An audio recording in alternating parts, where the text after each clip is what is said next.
May mga sandaling dumarating ng tahimik, ngunit binabago ang isang buhay magpakailanman. Isang binatang sanay sa buhay ng yaman at kaginhawaan ang ipinadala sa isang liblib na nayon kung saan nakilala niya ang isang dalagang matagal nang nagdadala ng mga tahimik na paghihirap mula pagkabata. Sa gitna ng mga payak na araw, nagbanggaan ang kanilang mga mundo at nagsimulang magbago ang lahat. Kumusta sa inyong lahat? Maligayang pagdating sa 10 Minutes Movie Recap. Ngayon ay ating bubuksan ang kwento ng unang pag-ibig ng isang milyonaryo. Isang pusong kwento ng paglago, pakikibaka at mga alaala na hindi malilimutan. Sa simula ng pelikula, makikita natin ang isang batang lalaki na nagngangalang Park. Siya ang nag-iisang anak ng isang mayamang ama. Umiikot ang kanyang buhay sa paglalagalag, pakikipag-hangout sa mga club at pagpapakasasa sa lahat ng luho na maiisip. Sa kabilang banda, ipinakilala naman tayo sa isang dalagang nagngangalang Choi na 18 taong gulang. Pumunta siya sa isang tindahan kung saan pinagalitan siya ng matindi ng tindera. Pinaghihinalaan ng babae na maaaring nabuntis ng kanyang pilyong anak ang dalaga. Marahil ay pumunta raw ito upang humingi ng kabayaran. Sinabi ng babae kay Choi na wala siyang perang maibibigay. Hindi nagsalita si Choi. Namumuo ang luha sa kanyang mga mata habang tahimik niyang tinitignan ng babae. Pagkatapos ay tahimik na umalis si Choi. Mula roon, nagtungo si Choi sa isang hotel na pag-aari ni Park. Nang makita siya ni Park, inakala niyang isa itong masamang babae. Kaya sinabi ni Park kay Choi, "Walang pinapayagang masasamang gawain sa hotel ko. Kunin mo ang perang ito at umalis ka na rito." Kinabukasan ng umaga, nang magising si Park, nakita pa rin niya si Choi sa ibaba ng hotel. Ibinigay nito pabalik ang pera na may masakit na ngiti at tahimik na umalis.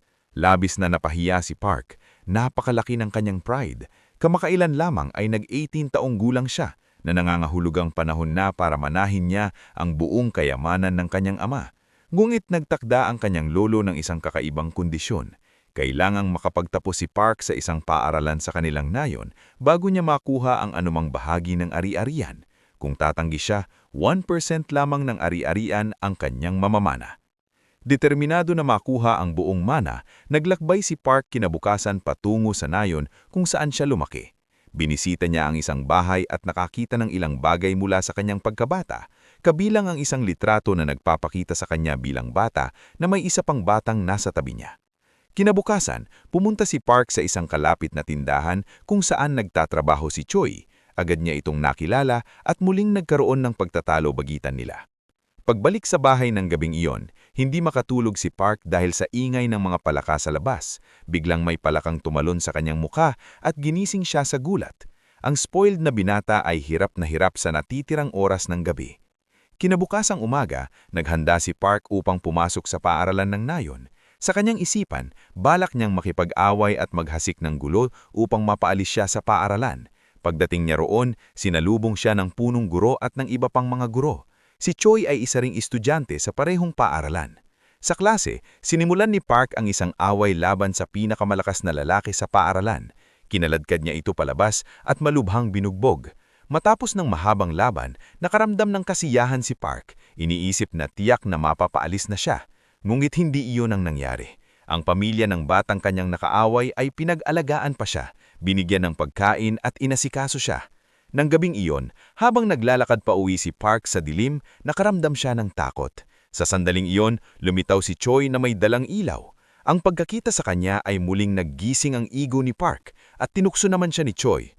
Sa kanilong pag-uusapan, may sinabi si Choi na labis na ikinasigilat ni Quark. Siya ay may malubhang karamdaman at balang araw, kailangan niyang lisanin ang nayon.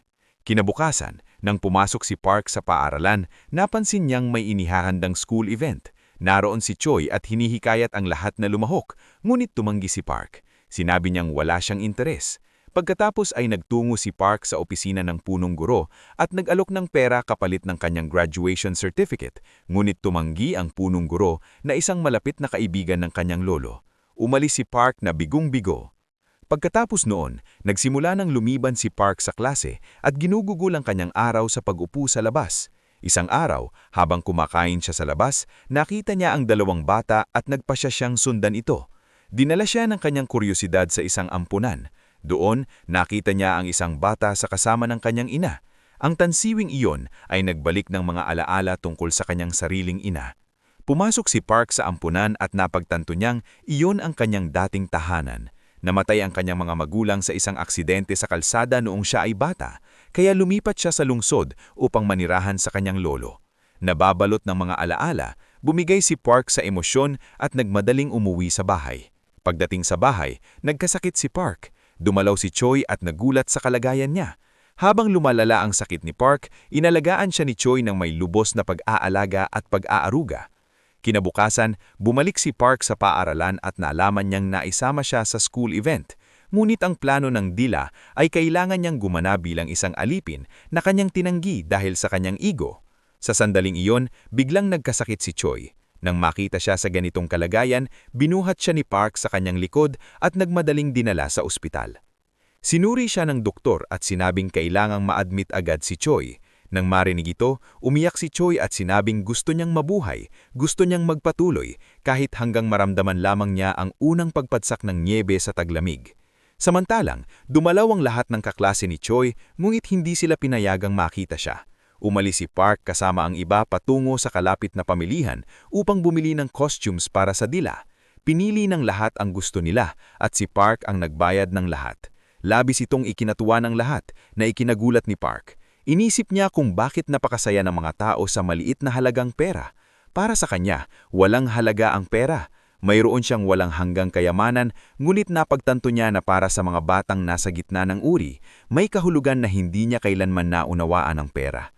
Bumili rin si Park ng isang pares ng guwantes para kay Choi. Kinabukasan sa paaralan, ibinigay niya ang guwantes at sinabi kay Choi na hindi na niya kailangang magtrabaho at maaari na niyang iwanan ang kanyang trabaho. Ngunit tumanggi si Choi, ipinakita ang kanyang pagiging independent. Isang araw, nagtungo si Park at ang kanyang mga kaklase sa isang lokal na bukid upang magtrabaho at kumita ng pera. Lahat ay nagsikap maliban kay Park na halos walang ginawa. Ngulit sa pagtatapos ng araw, binigyan pa rin siya ng pera. Sa sandaling iyon, lumapit si Choi at kinuha ang pera mula sa kanyang kamay. Sinabi niya, dapat mo lang tanggapin ang halagang pinaghirapan mo talaga. Ngunit walang impak sa kanya ang perang iyon, para lang siyang nakakaramdam ng dumi sa kanyang kamay. Ngunit ang lahat ng nandoon ay tunay na masaya sa maliit na halagang iyon. Habang naglalakad pa uwi, sinabi ni Park kay Choi ang kanyang madalas na ipinagmamalaki. Hindi mo alam kung sino ako o kung gaano karaming pera ang nasa bangko ko. Habang naglalakad, napansin ni Choi na pumasok sa ampunan. Tinanong niya kung saan siya pupunta. Sumagot si Choi, dito ako nakatira at huwag kang pupunta rito para maawa sa akin dahil isa itong ampunan. Tahimik na sinabi ni Park, wala rin akong mga magulang, ulila rin ako. Kinabukasan, lalong lumala ang kondisyon ni Choi at muli siyang na-admit sa ospital. Pinipilit niya na makita siya ni Park, ngulit pinigilan siya ng mga doktor. Ipinaliwanag nila na may malubhang karamdaman si Choi sa puso at wala na siyang gaanong oras. Kalaunan, sinadya ni Park na ma-admit sa kama tabi ni Choi. Nang makita siya ni Choi, tinanong niya kung nalaman niya na ang tungkol sa kanyang sakit. Nagsinungaling si Park at sinabing oo, alam niya, ngulit maliit lamang ang problema at gagaling din siya. Paglabas ni Park, nakiusap siya sa doktor at sinabing magbabayad siya ng kahit magkano basta mailigtas lang si Choi. Mahinang sinabi ng doktor na huli na ang lahat at walang anumang halaga ng pera sa mundo ang makakaligtas sa kanya ngayon. Ilang araw ang lumipas, nang bahagyang gumanda ang pakiramdam ni Choi, bumalik siya sa tindahan ng babae na kanyang binisita noon. Sinubukan na naman niyang paalisin ng babae. Sa pagkakataong ito, pinigilan siya ni Choi at sinabing, nakilala kita. Ngunit hindi mo nakilala ako. Ako ay Choi, ang batang iniwan mo sa ampunan, 18 taong gulang ng nakaraan. Sa sandaling iyon, napagtanto ng babae ang katotohanan. Bumagsak siya sa iyak. Nauunawaan niya na siya ang ina ni Choi. Sinabi ni Choi na dumalaw lamang siya para magpaalam sa huling pagkakataon. Wala na raw siyang gaanong oras at malapit na siyang lisanin ng mundong ito. Pagkasabi nito, umalis si Choi na iiyak. Pauwi, muli niyang nakasalubong si Park. Muli siyang hiniling ni Park na itigil na ang kanyang part-time na trabaho. Sumagot si Choi na hindi siya nagtatrabaho para sa sarili niya. Nagtatrabaho siya upang mailigtas ang ampunan. Malapit itong ibenta at gusto niyang merong matirahan ng mga bata kahit wala na siya. Walang sinabi si Park. Kinabukasan, nagtungo si Park sa kanyang abogado at direktang tinanong kung bakit ibinebenta ang ampunan na pag-aari ng kanyang lolo. Sumagot ang abogado na hindi siya makakasagot dahil hindi pa si Park ang may-ari. Sinabi niya na kung gugustuhin ni Park, maaari niyang isuko ang mana, kunin ang 1% na bahagi at gamitin ang perang iyon upang mabili ang ampunan. Walang sinabi si Park at tahimik na umalis. Samantalang, ibinahagi ni Choi ang lahat sa tagapag-alaga ng ampunan. Paulit-ulit niyang sinasabing gaano niyang kamahal si Park. Sinabi niya rin na gusto niyang maniling sa kanya si Park hanggang sa araw ng kanyang kamatayan. Ngulit inihisip din niya na kung mangyari iyon, masyadong masasaktan si Park pagkatapos niyang mawala. Umuwi si Park at nagulat na makitang si Choi ay naghihintay doon. Dumating si Choi para lang manatiling malapit. Hiniling ni Park na umalis si Choi, ngulit tumanggi. Hindi na makontrol ang kanyang emosyon, tumakbo si Park patungo sa tabing ilog at humaghulgol.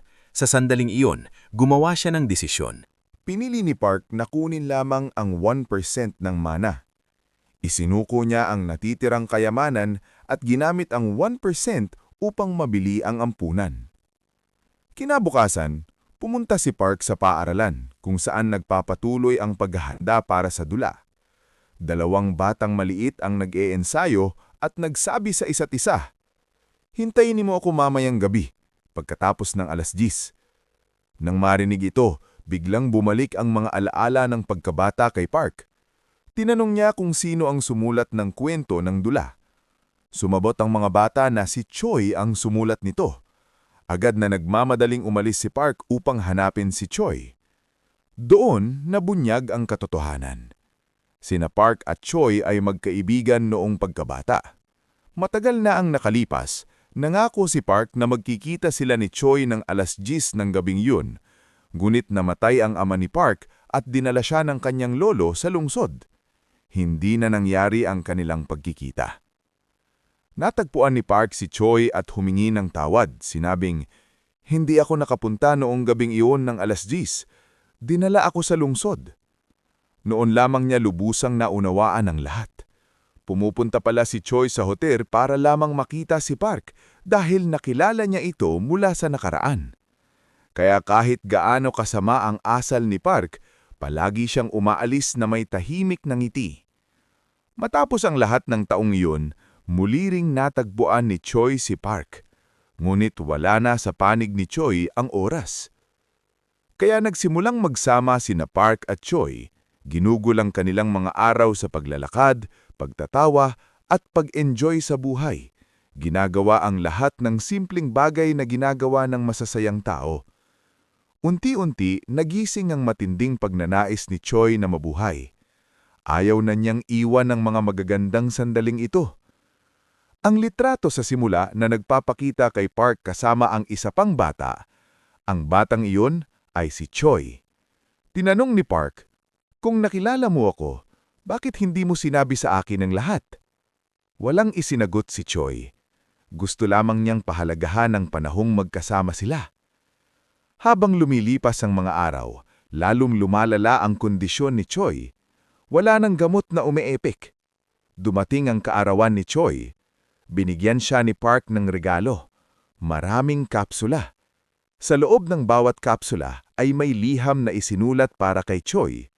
Sinabi ni Park na buksan niya at basahin niya ang isang kapsula bawat araw. Ngunit binasa ni Choi ang lahat sa loob lamang ng isang gabi sa takot na baka hindi na dumating ang bukas.